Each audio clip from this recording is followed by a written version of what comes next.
सबसे पहले तो ये बताइए, ये मैं अजीबो-गरीब ड्रेस आज देख रहा हूँ ये अभी चल क्या रहा है यहाँ पे? महमूद का ट्रैक आया है शो पे, तो महमूद जी की एंट्री हुई है। सो ये मैं महमूद का बॉम्बे टू गोवा में जो महमूद अली बने थे वो सेम गेटअप है। ओके, तो वैसे आप कितना इंस्पायर हैं महमूद जी से? और यार कोई भी आई थिंक बहुत पुराने एक्टर हैं, बहुत कमाल के एक्टर हैं, बहुत बड़े कॉमेडियन रह चुके हैं वो। और ऑफ कोर्स बहुत अच्छे सिंगर थे, कॉमेडियन थे, उन्होंने बहुत बड़ा बड़ा एक सिग्नेचर क्लासिक्स ऑल टाइम जो रहे हैं वो उन्होंने किए हैं।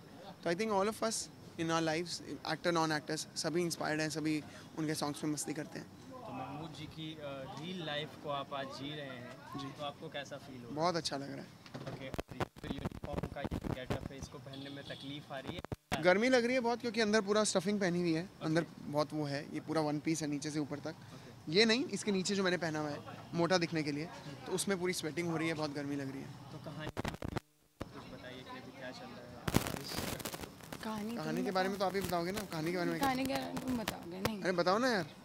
कहानी के बारे में इसने जैसा अभी बताया, महमूद जी का ट्रैक आ रहा है। हम लोग मुंबई से वापस आए हैं कुछ चैलेंज लेकर, तो वो चैलेंज को कैसे पूरा किया जाए, भगवान ने हमें कुछ इंडिकेशंस दिए हैं कि इस तरीके से हम लोग कुछ तो कर सकते हैं।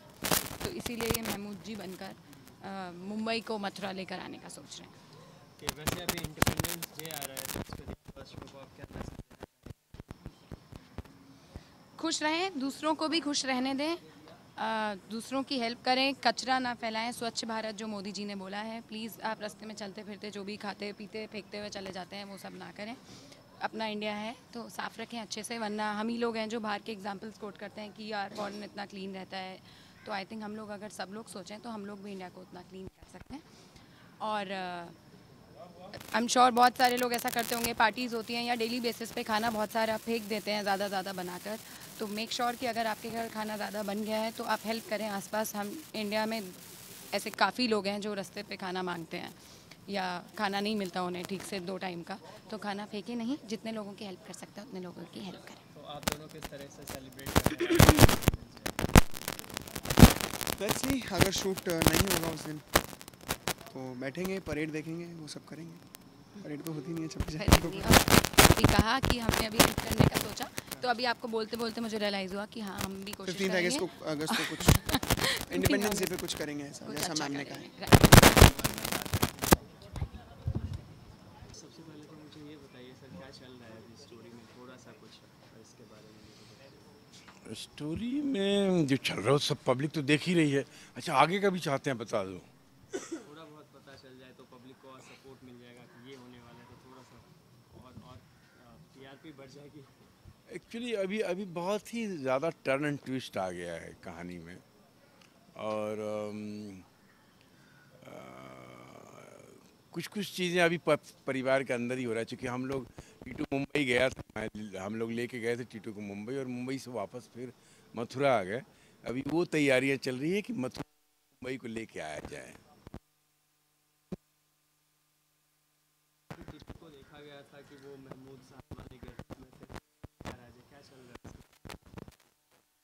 हो सकता है महमूद साहब ही आ जाए पिक्चर में। ओके, तो वैसे ही कॉमेडी धमाल जैसे महमूद साहब क्या करते थे, या फिर ये थोड़ा सा डिफरेंट होगा उनके गेटअप? वैसा ही कुछ करेंगे, मेरा ख्याल है वैसा ही कुछ करेंगे, कोशिश करेंगे। वैसा तो नहीं होगा, महमूद साहब लेजेंडरी थे, वैसा नहीं हो पाएगा, लेकिन हमारा एक्टर भी कमाल है, ये भी कमाल करेगा। तो आपका क्या कुछ चल रहा है?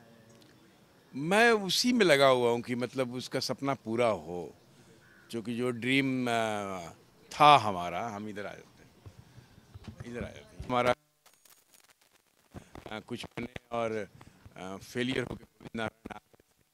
अब उनका बेटा गया, बेटा भी फेलियर होके आ गया है, जबकि मैं साथ में था।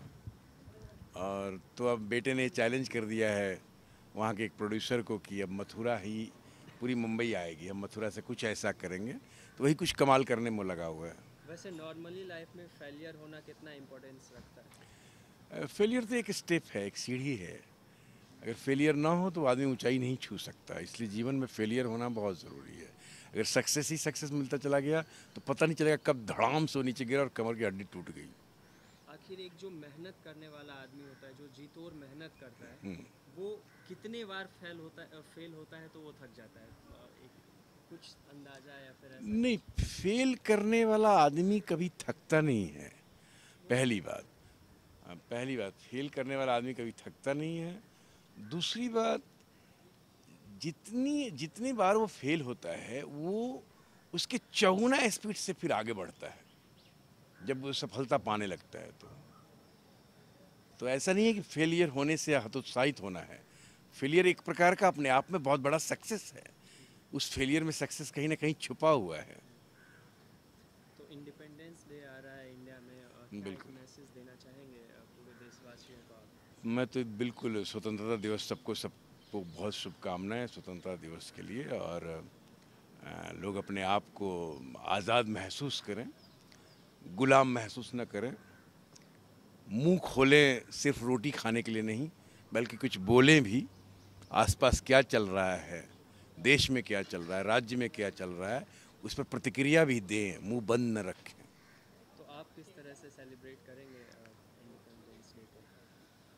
हम इंडिपेंडेंस डे को हर रोज़ सेलिब्रेट करते हैं। हम इंडिपेंडेंट हैं, हम आज़ाद हैं, आज़ाद भारत में रहते हैं। वो एक दिवस है हमारा, उस दिन हमारा देश आज़ाद हुआ था, तो वो तो हमारे लिए सर्वोपरि है। हमारा दिन वैसा है। उस दिन हम शहीदों को श्रद्धांजलि देते हैं, शहीदों को याद करते हैं और बड़ा मन और लगन से तिरंगा लहराते हैं, बच्चों के साथ राष्ट्रगान गाते हैं, बड़े खुश रहते हैं, प्रसन्न रहते हैं। वैसे तो सारे शहीद कुछ बहुत इम्पोर्टेंस रखते हैं देश की आज़ादी के लिए। आपके दिल के करीब कौन से ऐसे शहीद हैं जिनका काम आपको सबसे ज़्यादा भाया? नहीं, देखिए वो एक से एक शहीद हैं, सबको सलाम है मेरा।